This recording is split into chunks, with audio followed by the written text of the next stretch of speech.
No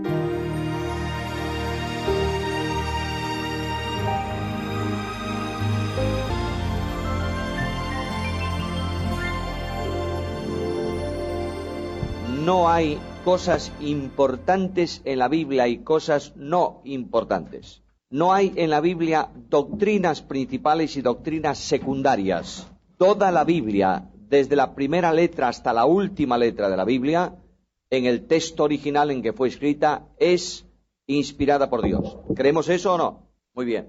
Luego la Biblia es absolutamente inerrante y la Biblia es absolutamente autoritativa, es decir, tiene plena autoridad porque es la palabra de Dios. No cabe la menor duda también que dentro de la doctrina, que es siempre importante y principal porque es de Dios, hay doctrinas fundamentales y hay doctrinas generales. Lo vimos el primer día. Ahora, lo sorprendente de la Biblia es que para una correcta interpretación del texto bíblico tenemos que acudir al idioma en que fue escrito. Y la Biblia no fue escrita en castellano, ni en catalán, ni en gallego. La Biblia fue escrita, el Nuevo Testamento fue escrito esencialmente en griego. Cuando tú analizas un texto bíblico, tienes que acudir necesariamente, si es posible, al origen idiomático en que aparece el texto. Es sorprendente ver cómo Dios actúa en defensa de su palabra, de manera que el idioma griego, el arameo también, y el latín son lenguas que se llaman ¿cómo? Muertas. ¿Por qué? No se hablan. Ahora, ¿qué es lo que pasa? ¿Por qué es muerta la lengua? Porque no evoluciona. De manera que la palabra latina o la palabra griega, la que sea, es así hace 300 años y será así dentro de otros 300, si es que vivimos. Es una lengua que no evoluciona, por tanto está estabilizada. No así las lenguas modernas que cambian. Pongo muchas veces el ejemplo de nuestras antiguas Biblias que decía que vuestra conversación sea honesta delante de los gentiles. ¿Qué significa eso para una persona que lee hoy la Biblia? ¿Qué significa vuestra conversación honesta? El diálogo, la forma de charlar. Que hablemos honestamente, pero para hace 200 años o 150 años no significaba eso. Conversación ahí era estilo de vida. Que vuestra vida, nuestra forma de vida sea. Por tanto, nuestro idioma ha evolucionado, ¿no es así? Y lamentablemente, yo digo lamentablemente, esta es mi opinión, lamentablemente la jerga idiomática de nuestro entorno social está introduciendo palabras rarísimas en nuestro idioma. Alguien esta mañana me dijo, ¿puedo pillarte una? Y yo dije, pillarme, en el último extremo sería arrollarme. Lo que él decía, ¿puedo coger algo? No, hay un verbo, coger, tomar, pero pillarte algo. Bueno, es que los jóvenes utilizan un castellano muy específico entre ellos. Yo tengo que ir aprendiéndolo. Ahora, cuando analizamos un texto idiomático, cualquiera, el Quijote, a mí me encanta el Quijote, vamos a analizar el Quijote y vamos a analizar el capítulo 5 del Quijote o el capítulo 6. Y ahí empezamos la lectura. La del alba sería, claro, cuando empezaba a amanecer. Ahora, tú encontrarás en el Quijote expresiones en el idioma de Cervantes, cuando Cervantes lo escribió, que no son las nuestras hoy. Para analizar el texto tienes que conocer el castellano, ¿qué? Antiguo. De modo que para analizar profundamente lo que la Biblia dice, tienes que conocer ¿qué cosa? El griego. Te encontrarás con tremendas sorpresas. El traductor, que sabe mucho más griego que tú y que yo, traduce como él puede para dar un significado. Luego, nuestras versiones de la Biblia tienen diferencias. Entonces hay que conocer el griego. Yo desafío a todos los jóvenes, porque los viejos ya son un poco carrozas para estudiar el griego, pero desafío a todos los jóvenes a que estudiéis el griego. No es muy complicado. Si os metéis en un análisis muy profundo del griego y tenéis dificultades en la segunda declinación especialmente, pues yo lo entiendo. Pero tampoco es una complicación terrible. Ahora, alguien dice, pues yo voy a estudiar griego. Bueno, pues lo primero que tienes que hacer al llegar a tu casa es comprarte una gramática castellana y recordar algunas cosas, como por ejemplo las declinaciones, recordar los verbos irregulares, recordar todos esos tiempos verbales y los equivalentes, qué es un condicional, etcétera, etcétera, para refrescar un poco el concepto y después ir al griego y entender ya desde el principio. Y es muy sencillo. Ahora, yo quiero haceros una recomendación. Normalmente, el que menos sabe de una cosa es el más osado. Osado es una palabra que tiene dos significados: atrevido y descendiente de un oso, es decir, vinculado con un oso. Yo creo que es lo segundo, más bien. De manera que hay personas que saben meramente las letras del griego, exagero un poco, y se atreven a subir a un púlpito y hablar de griego. Es preferible que hablen de buen castellano, o de buen catalán, o de lo que sea, pero que no se metan con lo que no saben, porque entonces van a decir muchas tontadas. Y en muchas ocasiones se dicen cosas, se afirman cosas que no son así. Decía yo, por ejemplo, que un traductor se encuentra con que tiene una sola palabra en el texto griego y le falta un complemento. En la Koiné es muy fácil. Y entonces él dice, ¿cómo hago? ¿Qué pongo yo aquí? Y le pone un verbo o le pone un adjetivo que él cree honestamente que es. Y resulta que en el griego solamente hay una palabra que no siempre es válido el complemento de traducción que tú le pones. ¿Está? Muy bien, cuando tú tengas alguna dificultad, cuando alguien te diga, mira, es que es probable que en el texto griego no diga esto, si tú no sabes griego, búscate un profesor del instituto lo más ateo posible. Búscate la persona más opuesta a la Biblia para que te traduzca lo que dice allí. ¿Está claro? Porque si eres una persona condicionada por tu teología bíblica, vas a traducir aquello como tú crees que debe ser, ¿entiendes? Y haces a veces violencia al texto bíblico. Dicho, el idioma griego es riquísimo en palabras, es riquísimo en verbos. Los verbos griegos tienen muchos más modos y formas que los verbos castellanos, pero esencialmente el idioma griego tiene una tremenda riqueza en preposiciones. Casi nunca se le prestan atención a las preposiciones y son vitales en cualquier idioma. De manera que las preposiciones propias unidas a un sustantivo varían y condicionan absolutamente. Yo, por ejemplo, cito mesa, y si le pongo delante la preposición a la mesa, es una cosa, con la mesa es otra distinta. Me voy caminando con la mesa, frente a la mesa. Todo eso, las preposiciones son impresionantemente válidas para determinar con precisión lo que queremos decir. Alguien me dice, ¿estamos en gramática o estamos en Biblia? Estamos en Biblia. Pero quiero llamar vuestra atención a lo que vamos a estudiar esta mañana, que es Red Radio aspectos Integridad de la cruz. Y comenzamos por la doctrina de la sustitución. Hay dos preposiciones en el texto griego que se traducen en castellano casi siempre por una sola. Las preposiciones son la preposición anti. Esta preposición tiene que ver siempre con sustitución. De modo que cuando tú busques un texto griego del Nuevo Testamento y te encuentres con esto, siempre el significado es sustituir a. Luego hay otra preposición, upper o upper, como te dé la gana, lo mismo da. La preposición esta significa a veces sustitución, otras veces en favor de. De manera que no siempre que encuentres esto quiere decir que hay una sustitución.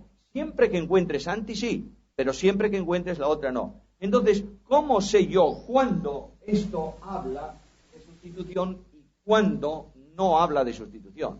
Necesariamente por el contexto en donde está. De manera que necesitamos precisar ese significado. Por ejemplo, vamos a ver en esta preposición, en algún pasaje, algún ejemplo, de un lugar donde aparece esta preposición con equivalencia a esta. Es decir, cuando esta preposición, que puede ser en favor de, significa en lugar de. Por ejemplo, miremos Juan capítulo 10, versículo 15. Bueno, es clarísimo que ahí mi vida por las ovejas es lo mismo que si pusiésemos mi vida en lugar de. ¿Está claro? El contexto lo exige. Mirad, en cambio, un lugar donde no puedes sustituirla. Por ejemplo, ya que estáis con Juan 13:37. Pedro no podía poner su vida en lugar de la vida de Cristo. Es entonces equivalente a, soy capaz de poner mi vida en favor tuyo. No en lugar de ti, sino en favor tuyo.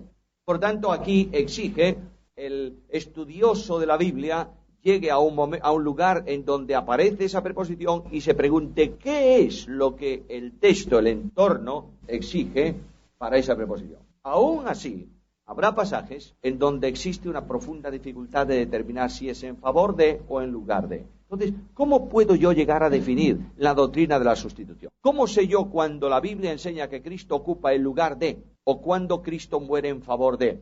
Hay que ir al contexto general de la doctrina.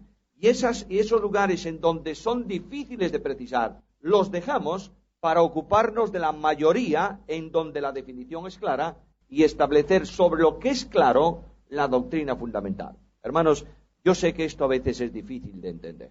Mirad, cuando hay algún texto bíblico que ofrece dificultad, no se te ocurra utilizarlo para dogmatizar de él.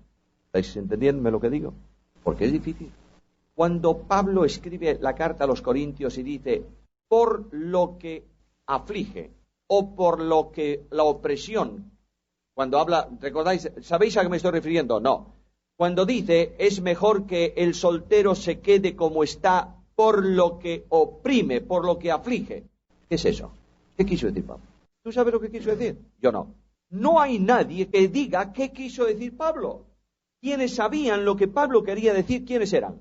Los que estaban en Corinto, pero nosotros no. De manera que si yo me pongo ahí y digo lo que aflige es el mundo, pues voy a terminar dogmatizando sobre lo mejor del celibato frente al matrimonio, ¿o no? Pues claro, y he construido una doctrina sobre algo que no es claro. Voy a haceros una advertencia muy seria, mis amados hermanos. Mirad, la doctrina hay que estudiarla directamente en la claridad del texto bíblico, nunca en un contexto de solución de problemas específicos de un determinado lugar. La carta de Pablo a los Corintios es una carta de solución de problemas de una iglesia, concreta, la iglesia de Corinto.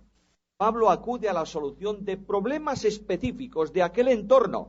Indudablemente lo que Pablo dice como apóstol de Cristo en doctrina en esa carta es absolutamente válido para mí. No puedo decir esto era para los corintios. No, señor, esto es para mí porque lo escribe no solo a la iglesia de Corinto, sino a todas las iglesias de Cristo. Pero no hay duda alguna que en Corinto había problemas que no se dan en ninguna iglesia hoy. Por ejemplo, en Corinto había un culto en donde los que hablaban en lengua, hubiera o no hubiera traductor, y aquello era una jaula de grillos. En Corinto había profetas, no profetas escatológicos, sino profetas que Pablo dice muy claramente que entiende él por profecía en Corinto. A ver, nos estamos liando, ¿verdad? Sí. Quiero clarificar conceptos. Mirad, ¿qué es profecía? A ver, don de profecía. Este hermano tiene un don de profecía. ¿Qué es eso? Predecir el futuro. Bueno, eso forma parte del don, ¿no es esto? Sí. ¿Ese don está vigente hoy, operativo hoy? No. ¿Por qué? Porque no podemos añadir nada a la Biblia. ¿Está? Si alguien viene, si un hermano viene por ahí y dice, el Señor me reveló que estábamos en el cielo y las calles. Y dice, no, este hombre debió cenar fuerte y se acordó de un pasaje de Apocalipsis. Bueno, eso no es ninguna revelación. Ahora, si te viene y te dice, es que resulta que hay un mundo paralelo, quietecito, para ahí. Esto ya es un problema bastante más gordo. No está en la Biblia, no podemos aceptarlo. No hay profecía de predicción, no hay. A la Biblia, tenemos la Biblia, no podemos añadir nada. Pero Pablo entiende profecía de otra manera en Corinto. Bueno, a ver qué dice Corinto, 1 Corintios, capítulo 14, buscarlo por favor. Versículos 1 al 3, ¿qué dice? Luego la profecía no solo es algo futuro, es un mensaje de parte de Dios para exhortación, consolación, edificación. De manera que está hablando de un ministerio. Y en aquella iglesia, los que ministraban en el culto de la congregación, uno se levantaba y estaba predicando, y a lo mejor el otro decía, pues ahora voy a predicar yo, y el otro no terminaba y se levantaba el segundo, y un tercero salía por allá por el fondo, y aquello era un desorden absoluto. De modo que Pablo está corrigiendo situaciones específicas. La doctrina fundamental que sustenta todo eso es, hágase todo decentemente con orden. Luego hay asuntos específicos de un determinado contexto. No sustentemos una doctrina en un contexto histórico, sino en una verdad fundamental de la Biblia. ¿Me entendiste lo que quiero decir? Bueno, entonces cuando se habla de la doctrina de la sustitución, tenemos un problema añadido al de las dos preposiciones. ¿Sabéis cuál es? Es decir, hay alguna doctrina, se habla de la doctrina de la expiación, ¿verdad? Bien, se habla de la doctrina de la propiciación, pero específicamente los términos sustitución, el término sustitución, que aparece en alguna traducción de nuestras versiones, no está en los originales. ¿Cómo llegamos nosotros a esta conclusión de la doctrina de la sustitución? Por la evidencia del texto. Por ejemplo, en Isaías capítulo 53, versículos 4 y 6. De manera que ahí está permanentemente la profecía indicándonos de alguien que ocupa el lugar de otro, ¿no es esto? Él fue herido por nuestras enfermedades, molido por nuestras rebeliones. Quiere decir que nuestras enfermedades y nuestras rebeliones fueron trasladadas a Él. Quiere decir con esto que Él ocupó el lugar que nosotros teníamos que ocupar en razón de nuestras enfermedades y de nuestras transgresiones espirituales. Por tanto, Cristo toma sobre sí mismo, se responsabiliza vicariamente de nuestras rebeliones, de nuestras maldades. De otra manera, Cristo en la cruz toma y ocupa el lugar del pecador. En la cruz del Calvario, Cristo no muere solo en favor del pecador, que es una verdad también. En la cruz del Calvario, Cristo muere ocupando el lugar del pecador, para que por su obra de sustitución nosotros no tengamos ninguna demanda pendiente de cancelar delante de la justicia de Dios. Cristo toma sobre sí, además, el castigo, porque dice que Él tomó sobre sí el castigo o el efecto o el problema de nuestra paz, de manera que Él nos sustituye en relación también con las exigencias que la justicia de Dios tenía sobre nosotros a causa de nuestro pecado. La sustitución en relación con el pecado vincula inmediatamente a Cristo con otro aspecto de la cruz, es la propiciación. El concepto filosófico o griego o histórico de la propiciación es que teníamos un Dios muy enfadado. Los griegos tenían muchos dioses, ¿no? O pocos, un montón. Ellos mismos, yo creo que ni se sabe hoy cuántos dioses tenían los griegos, porque aparte de los dioses importantes de primer nivel, había también los dioses familiares. De modo que cada familia tenía allí un diosecito que era su dios. Y eran tan religiosos los griegos, tan tremendamente religiosos, que por si se les olvidaba alguno que hiciera, levantaron un altar al dios desconocido. No vaya a haber por ahí uno que nosotros no conocemos y se enfade, y eso nos causa un problema. Por si acaso, si no hay Dios es lo mismo, no perdemos nada con ofrecerle un sacrificio. Altar al Dios no conocido. Ahora, los griegos decían, las religiones decían que cuando el Dios estaba muy enfadado, ¿qué había que hacer? Llevarle una ofrenda, para que el Dios, en razón de la ofrenda, se desenfadara con nosotros y tuviésemos una buena relación con Él.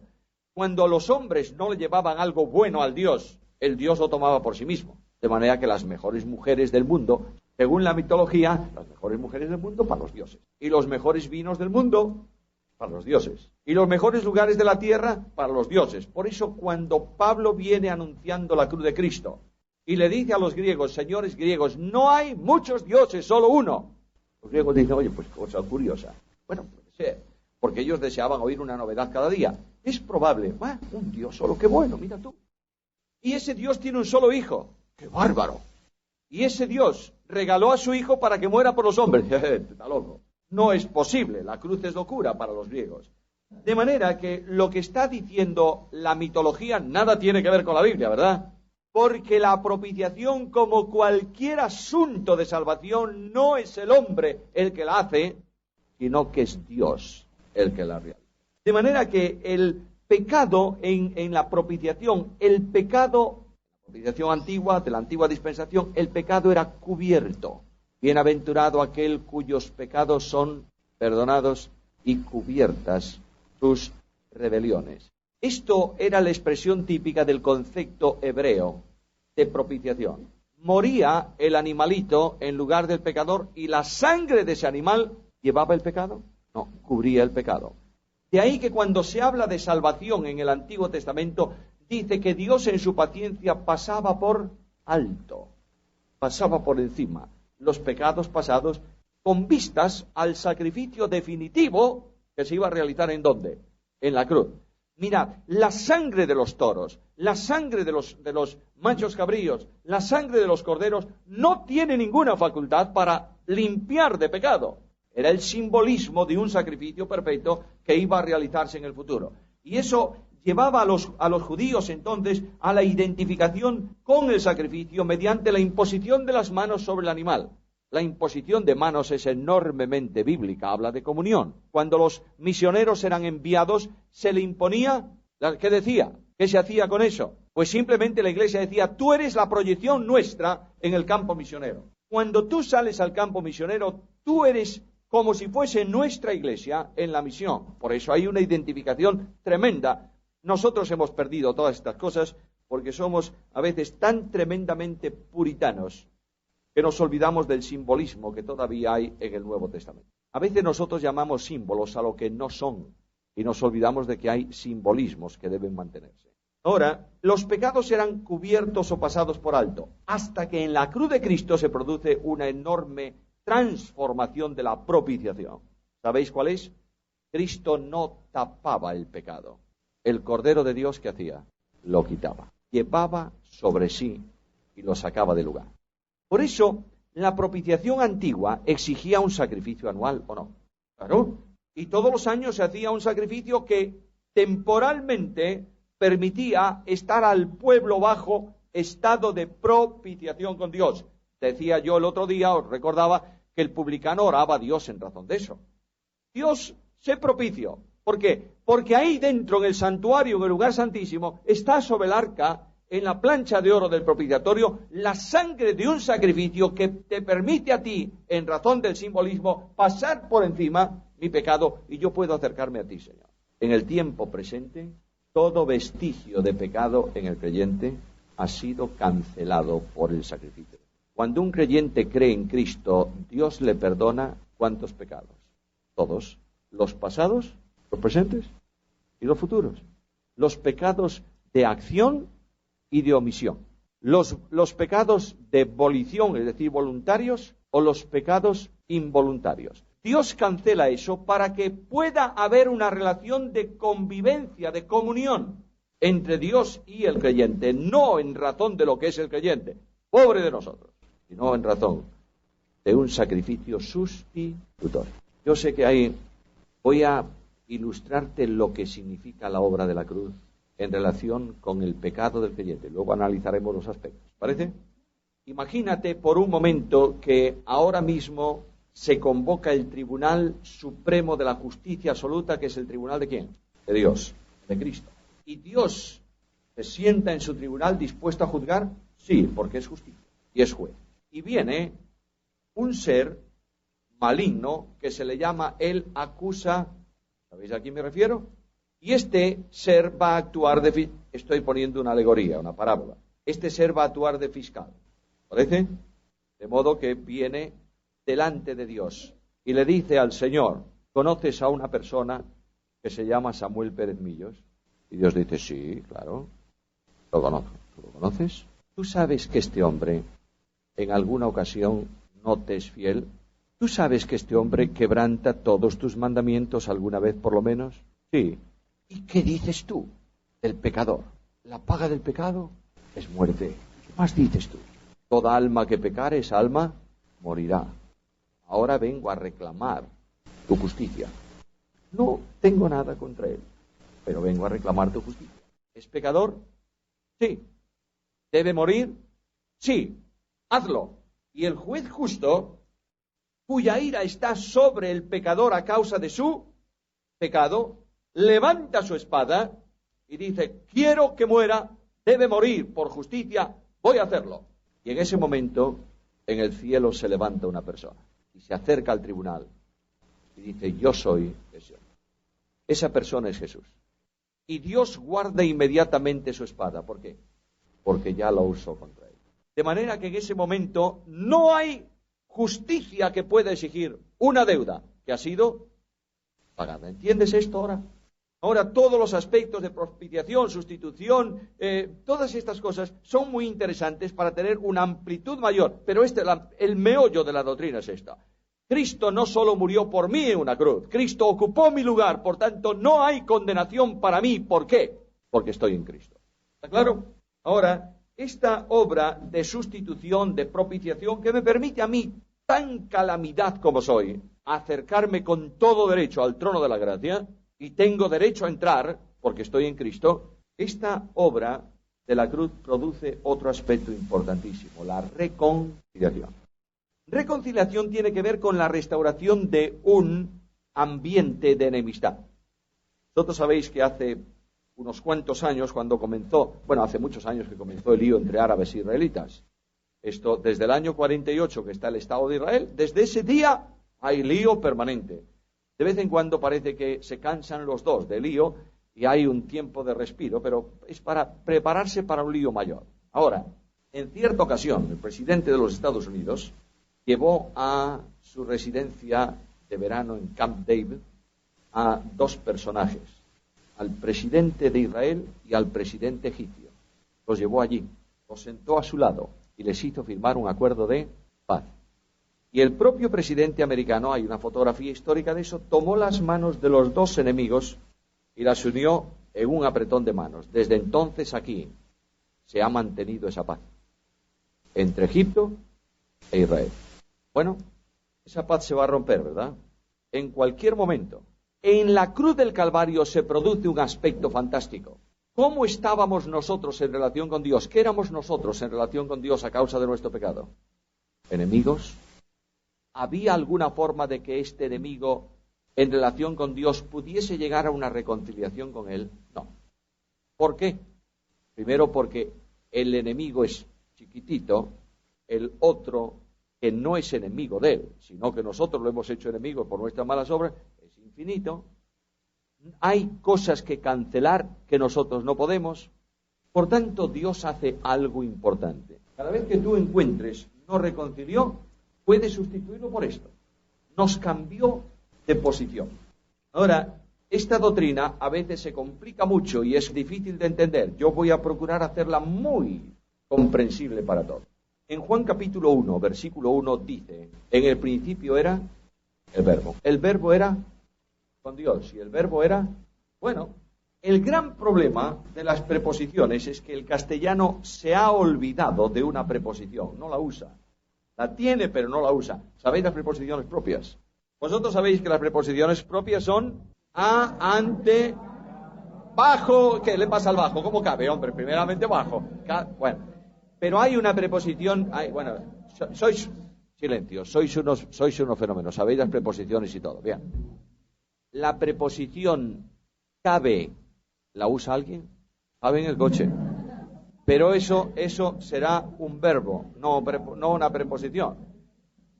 La preposición cabe no se utiliza porque la preposición cabe tiene un significado de colocar frente a otro. Luego el texto griego utiliza esa preposición ahí. Esa preposición que traducimos con, porque si tú pones cabe ahí, ¿quién entiende eso? Es literalmente la traducción es en el principio era el verbo y el verbo cabe Dios y el verbo era Dios. Lo que está diciendo el texto griego es que el verbo estaba, ¿cómo? Frente al Padre, en una visión eterna de complacencia, en una respuesta de amor, de modo que el Padre amaba a su Hijo porque el Hijo amaba al Padre, hasta el punto de que el Hijo en el plan de redención dice, aquí estoy para hacer ¿qué? Tu voluntad. Y el Padre, lleno de satisfacción por la grandeza de su Hijo, dice eternamente, este es mi Hijo. Hay comunión y relación eterna, mirándose, digamos, el uno al otro. Y un día se produce la creación de todas las cosas. Dios crea todas las cosas en Cristo. Por tanto, cuando ve la creación hecha en Cristo, y por medio de Cristo, ¿qué dice Dios? Es buena en gran manera. Y de pronto de esa creación de Dios, un día un elemento de la creación se disloca y dice, yo no quiero saber nada de ti. Y se pone a las espaldas de Dios. Ahí el Padre y el Hijo están viéndose de nuevo, no importa, dejadme decirlo así, lo que pasa a sus espaldas. La comunión está ahí. Admirable posición entre el Padre y el Hijo. Y un día comienza la obra de redención, se produce la cruz. Y veíamos anteayer, que Dios desampara, de manera que desamparar significa no marcharse. Dios estaba en Cristo reconciliando al mundo. Cuando oigo por ahí que en un momento de la cruz Dios marchó dejando a su Hijo, eso no es verdad. Nunca estuvo lejos, estuvo ahí. La grandeza, hay una cosa, es muy diferente abandonar que dejar. Dejar significa marcharse. Abandonar significa estar ahí y oír un quejido y no echar la mano. Dios desamparó a su Hijo en ese sentido. Le dio las espaldas. ¿Por qué? ¿Porque él era pecado? No, porque él llevaba nuestro pecado. Y la paga del pecado es la muerte, y la experiencia del pecado, la separación de Dios. Cuando Dios da vuelta y coloca a su Hijo a sus espaldas, ¿con qué se encuentra Dios? De frente, con el que estaba a las espaldas de él, que era el mundo. Luego Dios reconcilió consigo al mundo, cambió al mundo de posición en razón de que el Hijo de Dios fue hecho por nosotros maldición. ¿Entendéis la sustitución? ¿Entendéis la reconciliación? No es el hombre el que se reconcilia con Dios, es Dios que reconcilia al hombre consigo mismo. ¿Entendéis esto también? De modo que el pasaje cumbre, clave de la reconciliación, lo tenéis en las palabras de Pablo, que dice, Dios estaba consigo reconciliando, o Dios estaba en Cristo reconciliando consigo al mundo. ¿Quién reconciliaba a quién? Dios reconciliaba al mundo consigo mismo. Y este mensaje de la reconciliación lo encomienda ahora Dios a los predicadores del Evangelio. Les dice a los predicadores del Evangelio, ya que se ha producido un cambio de posición en razón de la cruz, ahora id vosotros a ese mundo y anunciadle ese cambio que se ha producido. Si el que está en la esfera del cambio de relación acepta el mensaje de la reconciliación, pasa a experimentar una reconciliación definitiva con Dios para siempre, ¿verdad? El resto tiene simplemente una reconciliación potencial, pero se pierde si no la acepta. De ahí que el apóstol Pablo diga algo importantísimo en el pasaje. Nosotros, como embajadores de Dios, os rogamos. ¿Y qué dice a continuación? Como si Dios rogase por medio de nosotros. No dice, es Dios quien ruega por medio de nosotros. Dice, como si lo hiciese. Quien ruega no es Dios. Quien ruega es ¿quién? El que predica. Imagínate por un momento que hay una población, un país, ahí no sé, en medio del Pacífico, una isla así de pequeña, cuyo armamento consiste en 4 escopetas viejas de los colonos, es todo cuanto tienen por armamento. Y un día ese microscópico país se ha metido con el país más potente de la Tierra y le ha hecho una masacre en algún lado. Toma a un embajador y le dice, vete allá, al presidente de ese lugar, y dile abiertamente que o cambia de actitud o en una semana lo vamos a invadir. Y el embajador llega allá y le dice al presidente, mire, yo quiero decirle a usted el mensaje de mi nación, plan, en una semana. Y el otro le dice, pues que se atrevan. Y claro, el embajador, que sabe lo que va a pasar, ¿qué hace? Comienza a rodar. Le pido, por favor, señor presidente, que considere las palabras del presidente de mi nación. Le ruego encarecidamente que lo haga. ¿Le ha ordenado su presidente? ¿Está rogando su presidente? No. ¿Quién ruega? El embajador. Porque sabe lo que viene. De esta misma manera, el que predica el Evangelio sabe qué ocurre con aquel que no acepta la obra de la reconciliación. ¿Qué pasa? Se muere eternamente, ¿verdad? Por tanto, el predicador se vuelca y ruega como si Dios rogase por medio de él y le dice, como Dios produjo el cambio, ahora acéptalo tú. Reconciliaos con Dios. Tiene que ver, por tanto, con conversión. Ahí está todo ligado, ¿notáis? La conversión es un cambio de mentalidad en relación con Dios y con el pecado. Eso que produce, que Pablo proclama, es lo que el pecador tiene que aceptar y producir para hacer en él experiencia. La cruz lleva a efecto en la historia de los hombres el plan eterno de redención. Vosotros recordáis que en el plan eterno de redención Pablo lo menciona, que dice que desde antes de la constitución del mundo Dios había determinado en gracia salvar a los hombres, ¿verdad? Y de pronto se produce la cruz. La cruz es el cumplimiento del tiempo. Cuando vino el cumplimiento del tiempo, Dios envió a su Hijo. Ahora, en la cruz del Calvario, la realidad de la cruz elimina el aspecto de la muerte para el creyente. El aspecto de la muerte como separación. Es decir, Cristo en la cruz del Calvario gustó, ¿qué cosa? La muerte. ¿Por quién? Por todos. Ya hemos visto lo que significa la muerte espiritual, ¿verdad? Yo quiero, por favor, hermanos míos, que entendamos bien que Cristo, cuando se pone, ¿qué es un artículo definido? ¿Qué diferencia hay entre decir un perro a decir el perro. ¿Qué diferencia hay? Claro, uno es genérico, me vale cualquier perro, y otro es concreto, el perro. Ese él no hay otro, más que ese. Cuando estamos hablando de la obra de la cruz, y aparece en el texto un artículo, gustó la, ¿qué significa? Que comprende absolutamente todo lo que tiene que ver con muerte. No dice el texto bíblico, Cristo gustó una muerte. Entonces sí, que podría ser sustituto en la muerte física. Cuando dice la Biblia gustó la muerte por todo, significa que gustó en sí, llevó, experimentó para sustituirnos toda la dimensión de la muerte física y también la muerte espiritual, porque Cristo fue hecho por nosotros maldición. Y dice, apelando Pablo a la Escritura, maldito todo aquel que es colgado en un madero. Como ya vimos Getsemaní el otro día, no vamos a entrar en este tema.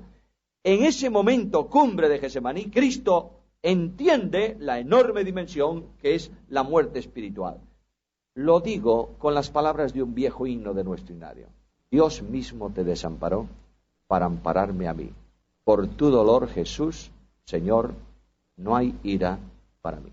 Aquí tenéis la sustitución. El Señor gusta la muerte para que yo encuentre en Él, ¿qué cosa?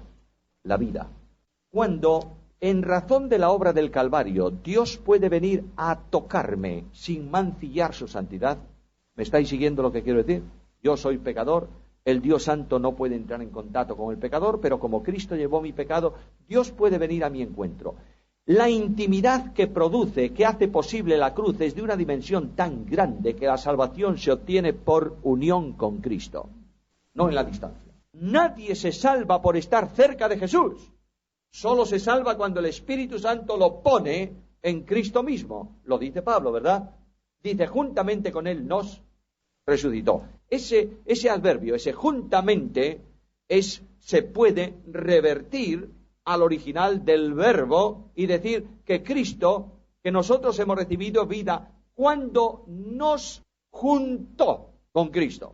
Al juntarnos, al unirnos con Cristo, la vida de Cristo le es comunicada ¿a quién? Al que está en Cristo, ¿verdad? Muchas veces se pone este ejemplo. Bueno, yo creo que es un ejemplo muy ilustrativo. Aquí tenemos una magnífica megafonía, unos buenos altavoces y unos excelentes cables, una tragedia de amplificador y de mesa. Bueno, ¿qué le vamos a hacer? De pronto comienza la reunión, que bien se oye. ¿Y qué pasa? A los 3 minutos y medio, ¿qué ocurre? ¡Toc! No se oye. ¿Por qué? ¿Qué pasó? La mesa. Bueno, la mesa o las patas delanteras del que maneja la mesa, pero eso es...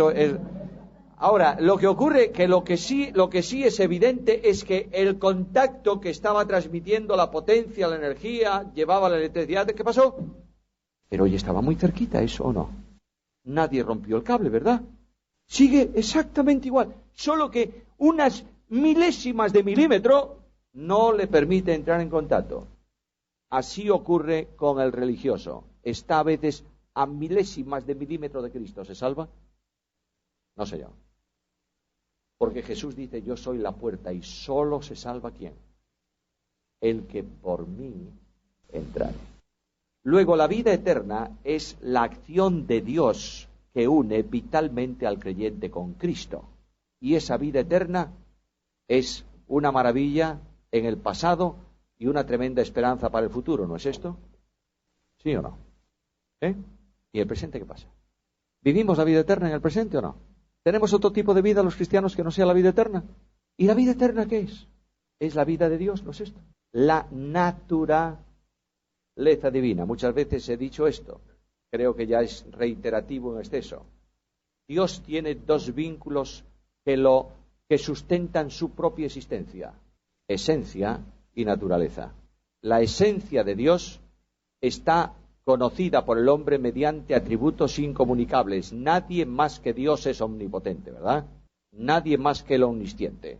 Pero la naturaleza es la vida de Dios comunicable a los hombres.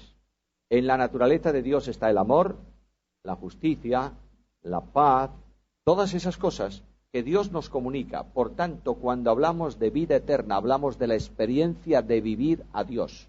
Alguien me dice, ¿qué estás diciendo? Lo que dice la Biblia. Juan dice, como Él es. Así nosotros, ¿dónde? En el mundo. Y Pablo dice, para mí el vivir es Cristo. Y Pablo dice, con Cristo estoy juntamente crucificado, por tanto ya no vive Pablo. Ahora es Cristo el que vive en Pablo. ¿Notáis lo que es la vida eterna? Eso es vida eterna. El resto son historias. Y esa vida eterna es una vida de gozo tremendo, abundante. Porque cuando Cristo vino al mundo, no vino para hacer esclavos debajo de un yugo de opresión. Si el Hijo libertare, seréis. Y la vida que yo os doy es una vida abundante. Y Cristo dijo, yo quiero que tengáis mi gozo y que mi gozo sea cumplido en vosotros. Y Cristo dijo, mis ovejas entrarán y saldrán y hallarán, ¿qué? Pastos. Por tanto, ¿es gozosa la vida cristiana? Mis amados hermanos, la vida cristiana se ha convertido en un suplicio por los hombres, no por Cristo. La vida cristiana es ilusionante. ¡Qué bendición tan tremenda! Sentir la paz de Dios, la comunión con Dios, la relación con Dios y poder disfrutar de las cosas lícitas que Dios hizo para mí. Dios no quiere que un cristiano sea un ermitaño metido en la montaña. Quiere que disfrute lícitamente de las cosas que tiene a su alrededor. Y las disfrute santamente, ¿eh? Ojo, hay disfrute que es pecaminoso. Eso no puede ni corresponde a la vida de un cristiano, ¿no es así? Porque Dios es ¿qué? Es santo. Lo dije el otro día, ¿yo tengo que ser santo o no?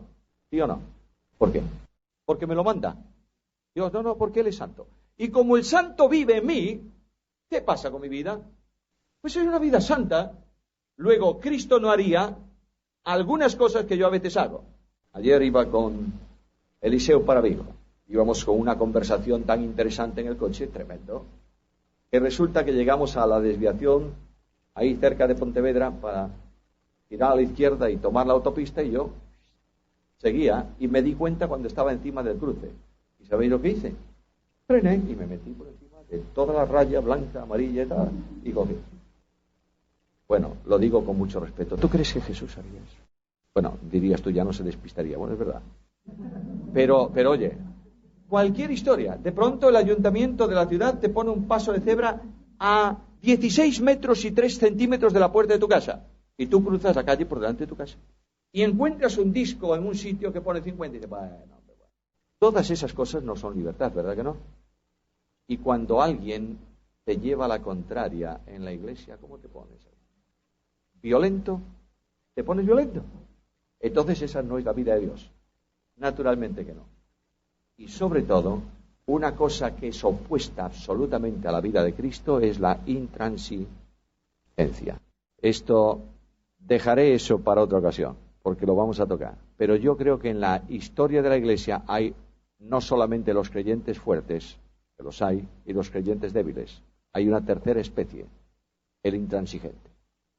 El intransigente es el que cree que es poseedor absoluto de la verdad, y todo cuanto discrepe de esa posesión suya es, no quiero buscar un calificativo, es malo.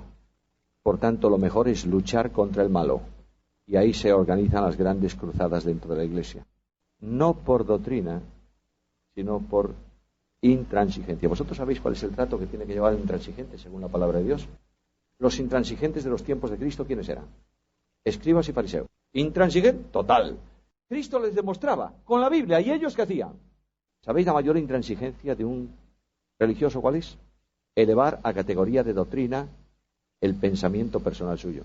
Los fariseos habían elevado a doctrina fundamental la tradición de los ancianos. Luego gruñían contra los discípulos porque no se lavaban las manos antes de comer. ¿Y dónde está eso? Pero que esto no está, pero siempre se hizo. Este es el intransigente. ¿Y sabéis qué dijo Cristo del intransigente? ¿Qué le dijo a los discípulos? Los discípulos peleaban con los intransigentes día y noche. ¿Qué le dijo Cristo? No echéis vuestras perlas a los puercos, porque ¿sabéis el resultado? Os van a morder. No tiene cura. Lo único que tienes que hacer con el intransigente, ¿sabes qué es? Decirle, Señor, cuídalo. Hermanos, estamos en una esfera en donde Cristo demostró con su vida que la intransigencia es cosa natural del hombre, porque Él no estimó el ser como Dios como cosa que aferrarse, sino que se despojó a sí mismo para comprender. Ahora, los aspectos generales de la obra de la cruz, si alguien tiene interés, hay 25 aspectos de la obra de la cruz. Esto bien diferenciados. Hay pasajes que presentan a Cristo muriendo por los pecadores, pasajes que presentan a Cristo sufriendo, que presentan a Cristo llevando los pecados. En fin, hay 25 divisiones que la teología sistemática ha establecido. Pero, por último, yo quiero dejar en estos 3 minutos la cruz como base de purificación para el creyente. La cruz abre un camino de purificación, porque cuando el creyente peca, dice que la sangre de Cristo nos limpia de todo pecado. Luego, la cruz del Calvario produce un cambio de posición. De la potestad de las tinieblas nos traslada ¿a dónde? Al reino de su amado Hijo. Y el que está en el reino de su amado Hijo, el rey de ese reino, ¿quién es? Cristo. ¿Y Cristo qué dijo a los suyos? Yo soy la luz del mundo. Y añade algo, el que me sigue no andará en tinieblas. Bueno, entonces para no equivocarme, tengo que estar cerca de ¿quién? Tengo que seguir ¿a quién? A Cristo. Pero se produce un cambio, Como quiera que la salvación se recibe por posición en Cristo y por implantación de Cristo en el creyente, la luz absoluta de Dios, que es Cristo, convierte al creyente en luz del mundo. Y Cristo dice, no solo el que me sigue no andará él en tinieblas, dice, vosotros sois, ¿lo qué? La luz del mundo. Yo vivo en una ciudad que se llama Vigo, muy incómoda. A mí me gustaría vivir en la montaña, lejos de todo eso, pero ¿qué le voy a hacer? Esa ciudad está edificada sobre 5 montes. Cuando tú entras por mar o por carretera de noche, no puedes, inevitablemente no puedes dejar de ver ¿qué? La ciudad. No se puede esconder. El creyente es como una luz que brilla sobre un monte. No puede dejar de lucir. Lo que ocurre, que la purificación diaria del creyente tiene que ver con la vida de Cristo, ¿o no? Y tiene que ver con la confesión de pecado, ¿o no? Para que haya limpieza y el creyente pueda hacer fluir al exterior, ¿qué cosa? La luz de Dios en él. Aquí en nuestras aldeas de Galicia, cuando yo era un niño pequeño, se alumbraban los paisanos le llamábamos aquí candiles. Red Radio Integridad. ¿Qué es? No sé cómo se llama, faroles de estos de campo. El farol de campo era una cajita metálica con 4 cristales y dentro había una ampolla con aceite y una mecha. Encendías eso, te ibas alumbrando por el camino. Lo que ocurre es que la mecha a veces no era una buena mecha, la mecha no se compraba. Si el pantalón del abuelo se rompía, se le cortaba un cacho y se metía ahí. Claro, el pantalón del abuelo no era bueno para la mecha y entonces echaba mucho humo. ¿Y qué ocurría con los cristales? Se empañaba. De modo que el pobre viejecillo o la viejecilla o la persona mayor se paraba un día porque había pegado un tantarantán en una piedra y tenía la uña del dedo media fastidiada porque no vio. Y después de maldecir la existencia, lo que hacía era sacar lo que podía, hojas del campo o el pañuelo o la manga de la camisa. ¿Y qué hacía? Abría el quinqué y limpiaba los cristales, cerraba el cristal y entonces veía. ¿No era la misma luz dentro siempre? Sí, el problema no estaba en la luz. ¿En qué estaba? En el cristal.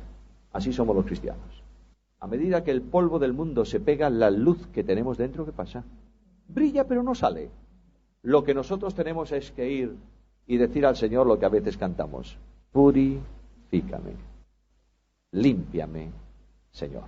Y cuando esto se produce en honestidad, la luz del mundo convierte a los creyentes en luminares que brillan en las tinieblas. Este es el resultado de la obra de la cruz.